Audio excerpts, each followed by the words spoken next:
meeting, starting it right now. Don't say anything you don't want people to have proof of you saying.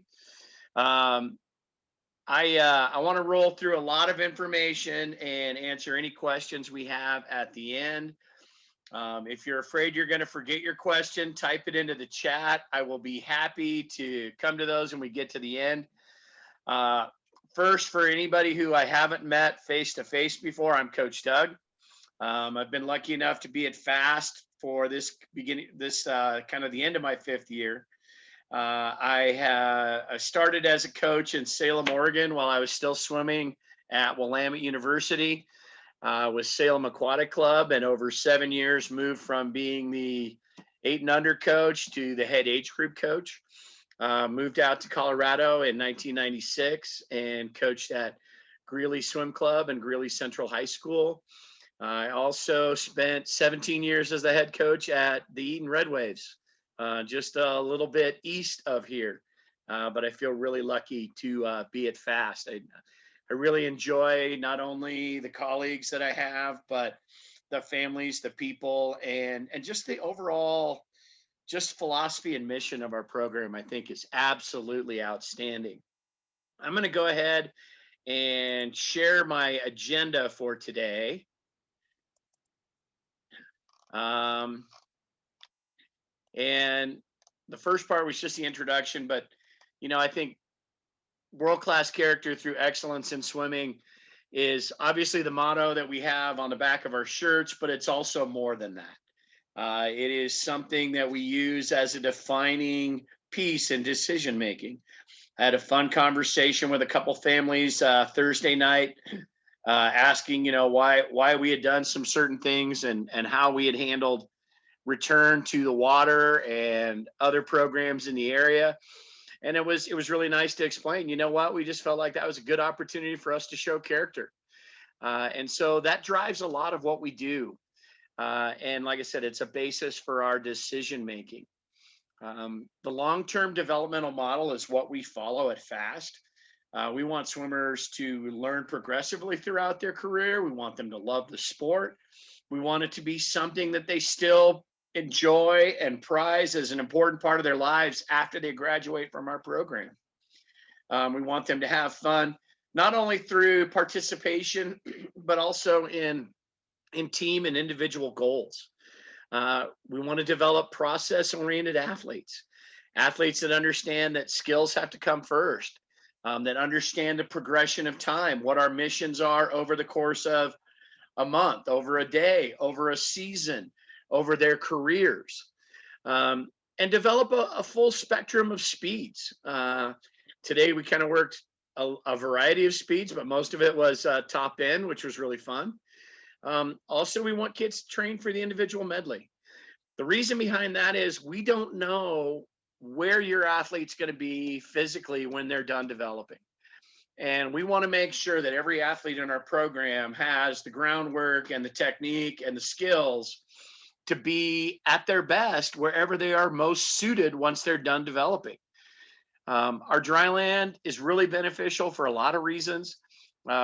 It's important in injury prevention. It's important in joint stability. It's important for mobility, coordination, spatial awareness. And also at the challenge level, we're doing a lot of our strength training with it, which really allows our kids to improve their future athletic performances. And we want swimmers to be really working to develop towards successful state, regional, and national level swimming.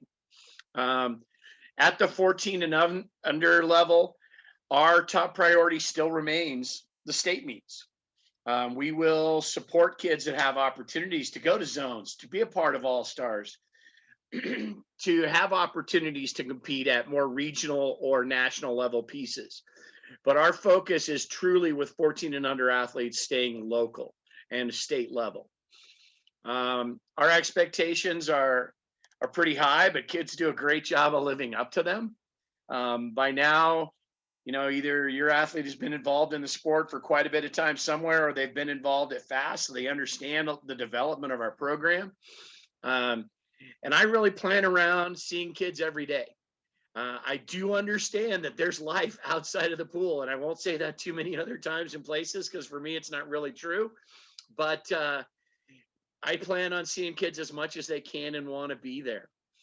Um, to maintain status in our group, athletes need to attend 10 out of 14 practices per week. Now, we don't have 14, or excuse me, over a 2 week period. We don't have 14 right now. We really have 12. So it's really 8 to 9 out of 12 will maintain that status. And then we want athletes to compete at their top level season ending meet, whatever that is for each individual athlete.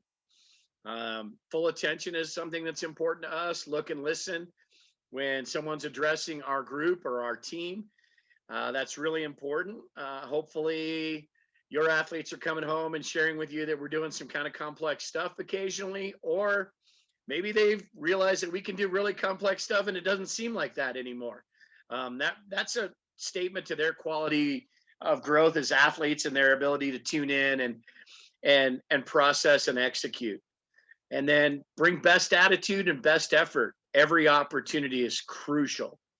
We want kids to follow the fast code of conduct, be good citizens, be good teammates, display respect for others and our equipment. I would expand that also. We want our athletes to show respect towards the facility as well, towards the public, towards opponents, towards officials, towards every part of the sport.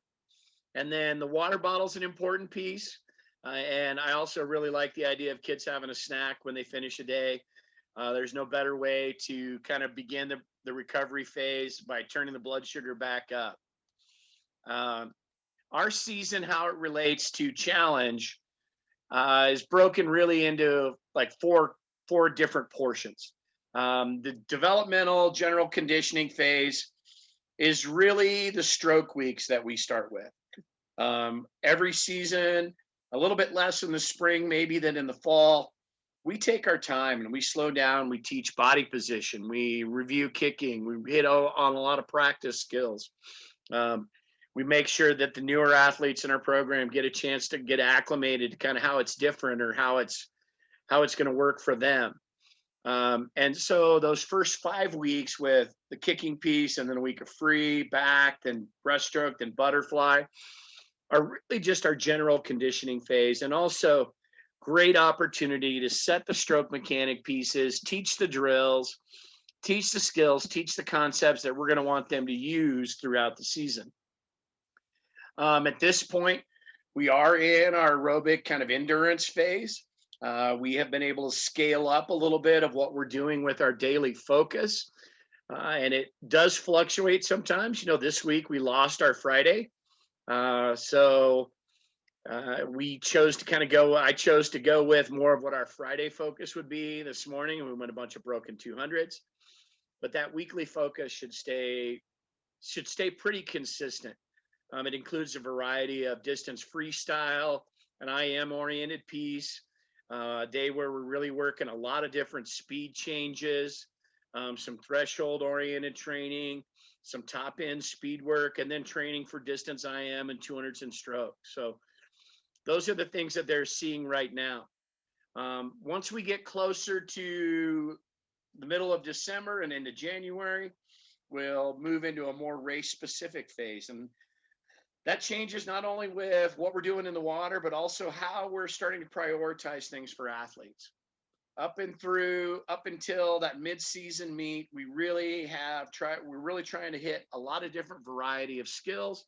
We're really trying to hit a variety of events for kids. But once we get to that mid-season meet, and then as we specialize down the road, we aim a little more towards what events are best for athletes individually and what events they really enjoy. So those are some pieces that change at that point.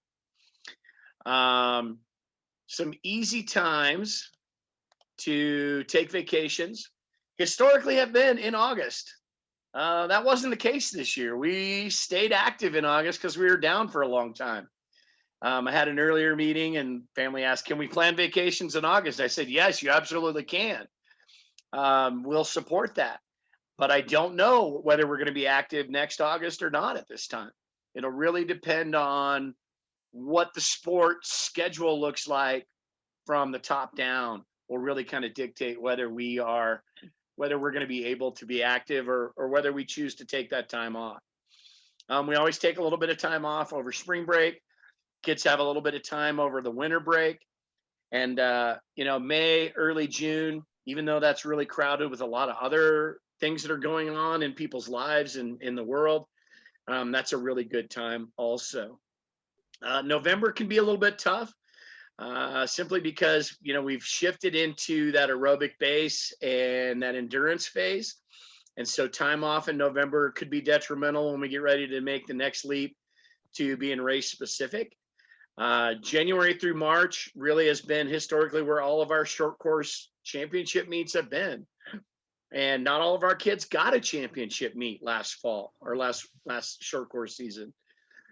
So plan on those at those opportunities. And then late June to the end of July is really probably a time to avoid.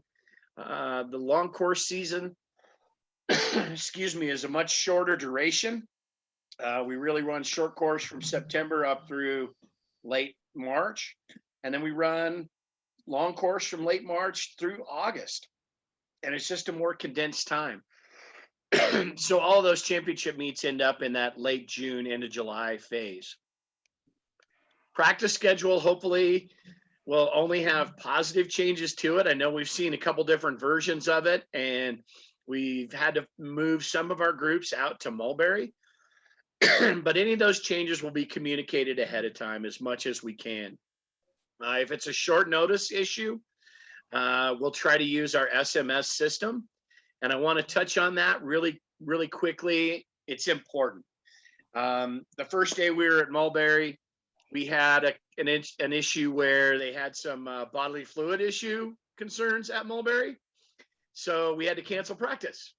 And if it's a short-term issue like that, we would much rather have a cell phone number that we can send a message to let folks know what's going on. And to find that, all you have to do is open up your account.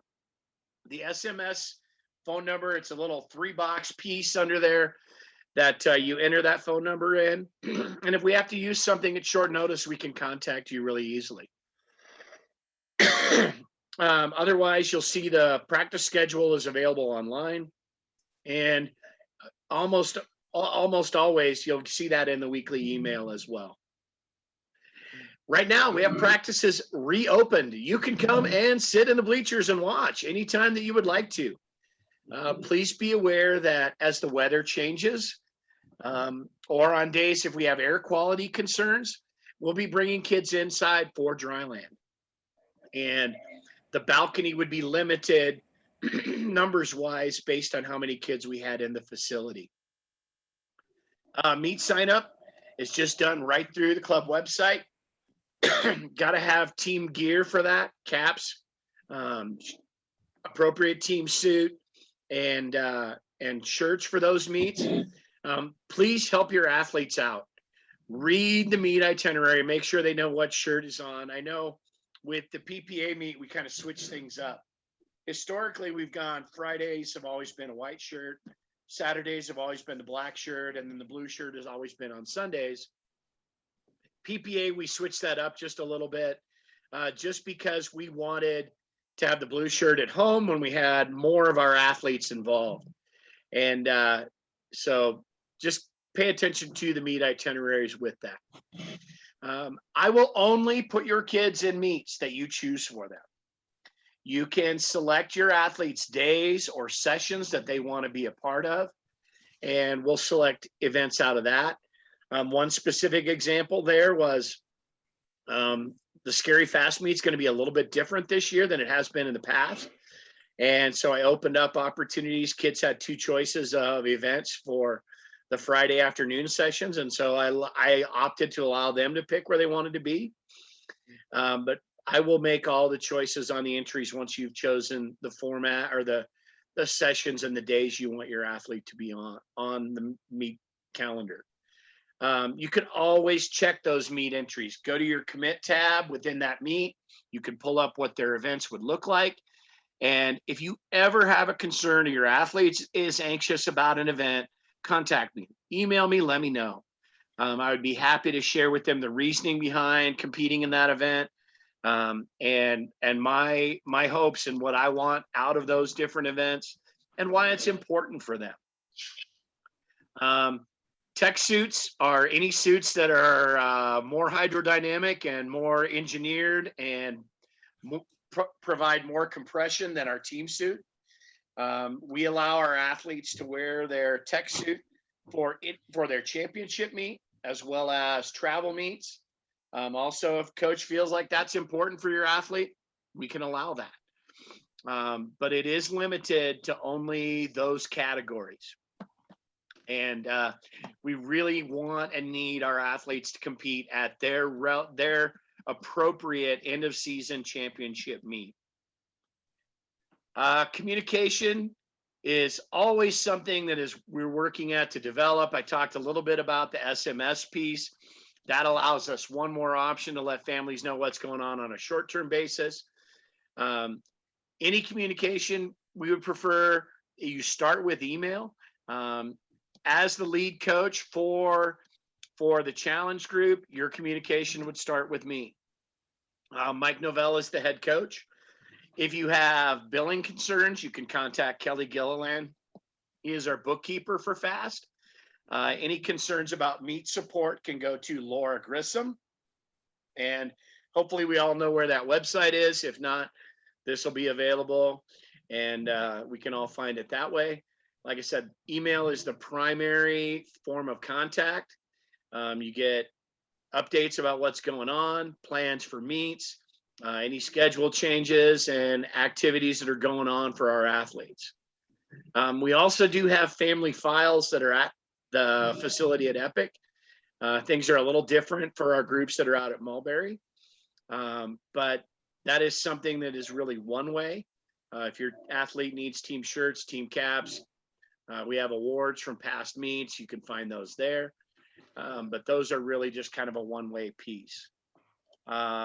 Within the chain of command at FAST, it's really important that your communications always start with the lead coach. If you have athletes that are in another group, I would be the second person that you would contact when asking questions about what's going on for them. If you don't feel like the lead coach addresses those concerns appropriately, take it to the next level.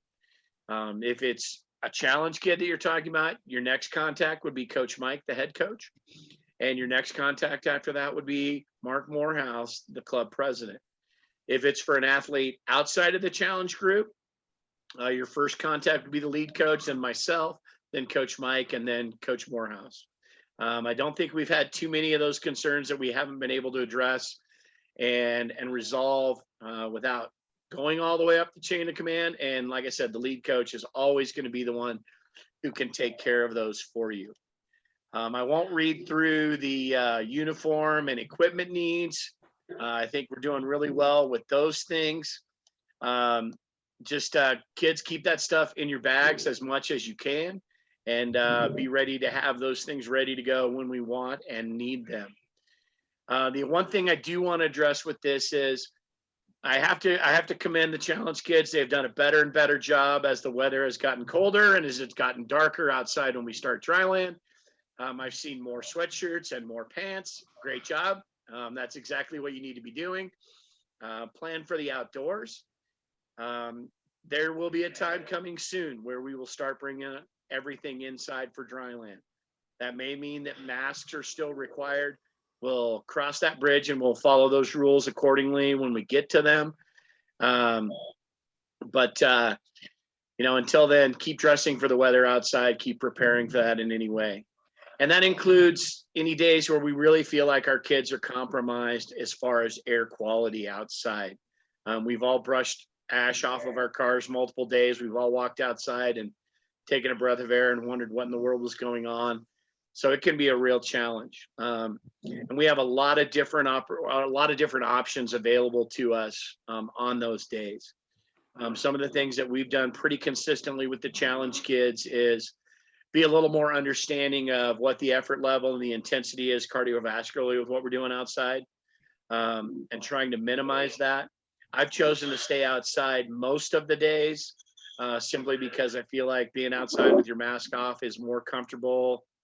But if we see distress from our athletes, we're going to take them inside and we're going to do what's best for them. One other piece I want to review before I kind of talk about our group specifically, and is we've been really, really blessed and really lucky to be able to get started back up. There are a lot of teams I know from the coaches meeting and the House of Delegates meeting for Colorado Swimming last weekend that are not able to return to their pools. And there are a lot of facilities that aren't open to the public yet and to private swim clubs. But we've been really, really lucky to be able to get back to it. And we have put together a really good set of protocols and a policy to follow. The hard part is that, your athletes are getting pounded over the head verbally with reminders on what to do, headed in, headed out during practices. So we maintain that level of following the policies that we need to. But please encourage them to keep doing a great job with it. And remember, if your athlete has one of those COVID-related symptoms, please keep them home. We're in a really good situation. I feel like all of our kids and all of our families really care about keeping this safe for all of us, for coaches, for families, for athletes. And one of the best ways that you can help with that is if your athlete is not feeling well, keep them home. Keep them home until they are symptom-free for 72 hours. I know that gets a lot harder with younger athletes. And so there just has to be a lot of really good communication between you and your athlete and at home. If your athlete has a fever, get them tested out. And the other piece that I would say also is if your athlete is quarantined from school, they need to be quarantined and staying home from swim practice as well. Some really important pieces to discuss.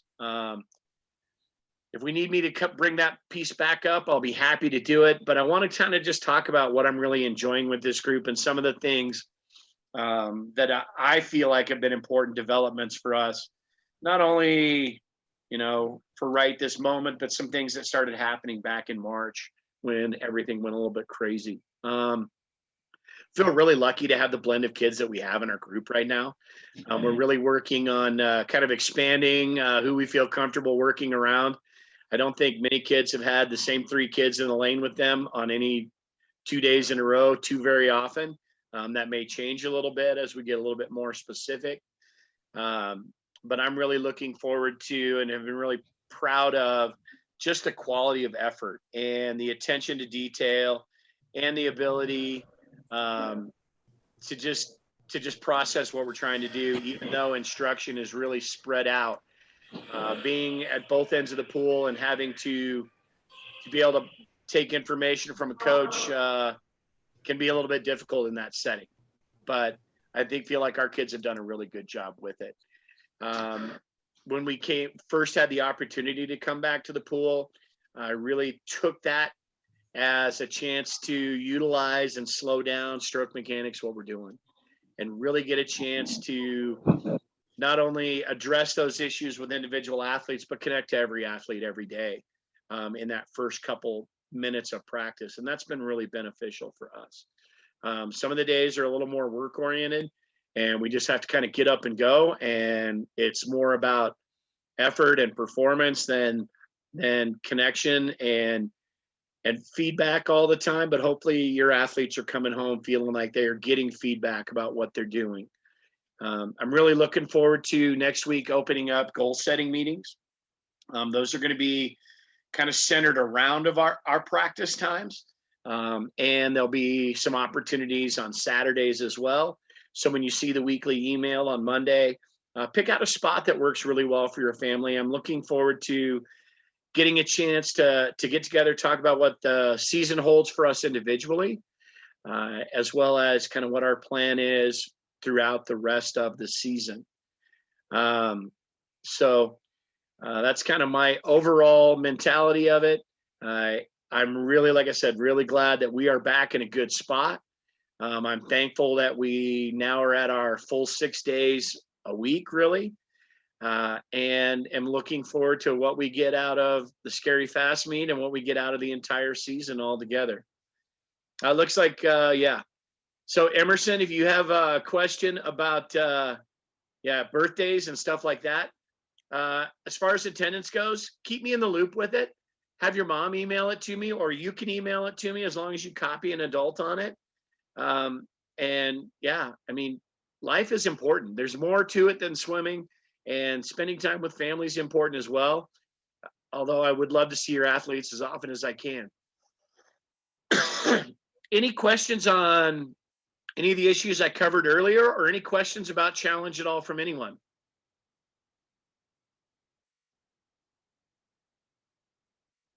Come on. I can't be that good a communicator that I already answered everybody's questions. Either that or I'm doing better and better. One thing else, I'll just wait while I see if anybody else comes up with something else. But I hope I did a good job explaining philosophically what we were doing event wise for the PPA meet. You'll see a similar explanation about kind of what our plan is with the Scary Fast meet. And oh, good. Yes, we are planning to run our mid-season meet. I am currently working on the format. The hard part is, just like everything else right now, it's not going to be the same as it used to be. And so we are trying to decide what the priority of that meet is for our kids most. Is it getting as many athletes opportunities to compete as possible, or is it a prelim final setting? And so that will really, there will probably be a blend between those two philosophies. And that's how we'll choose to put that together. But we will have a mid-season meet. It will be the second weekend in December. And like I said, it will be a little bit different, but hopefully it will be an opportunity where we have a full slate of events and we can spread things out. As you've seen from the PPA meet, as you see from the format at the Scary Fast meet, it really means having limited numbers of athletes there at the same time. So we are looking forward to that. Any other questions? Oh man, it's wonderful to have to be at this point with families and athletes that are at a more experienced point in the sport. And one of the things that I'm really enjoying a lot right now is getting opportunities to work with athletes that I've seen in another group before, and remembering how well we work together and getting opportunities to be reunited as we move through the program. Well, if you come up with other questions another day or time, shoot me an email. The only other two pieces that I would really, really encourage is communicate and ask questions. This is an uncertain time, and there are going to be constantly things that are going to change a little bit. So asking questions and communicating are going to be really important. I really like, as far as pieces that are athlete involved, I really like to kind of communicate with the athlete, but parents are always welcome to be a part of any of those pieces. Looks like, okay, I don't anticipate us traveling to Nashville this year. That is not something that we feel like they've got planned out far enough for us to be able to be a part of it. We're hoping that travel meets will come back in different ways, shapes, and forms. But from a long-term planning piece, the Nashville meet, by this time of year, we've always had that information out and available. And we just feel like that's an expenditure that people need time to be able to look at and think about ahead of time. So the Nashville meet is not something we're planning to attend. Any other questions?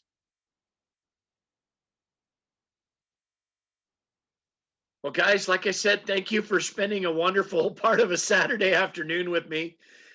Please, like I said, follow up, communicate. Let me know how I can help you and your family and your athlete. And I appreciate you listening to me rattle on.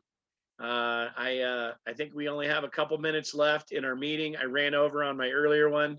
Anybody who knows me knows I love to talk about our sport, our team, our groups, and our athletes.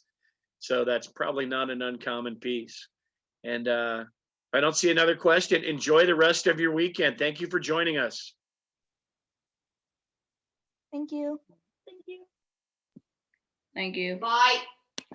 Bye-bye.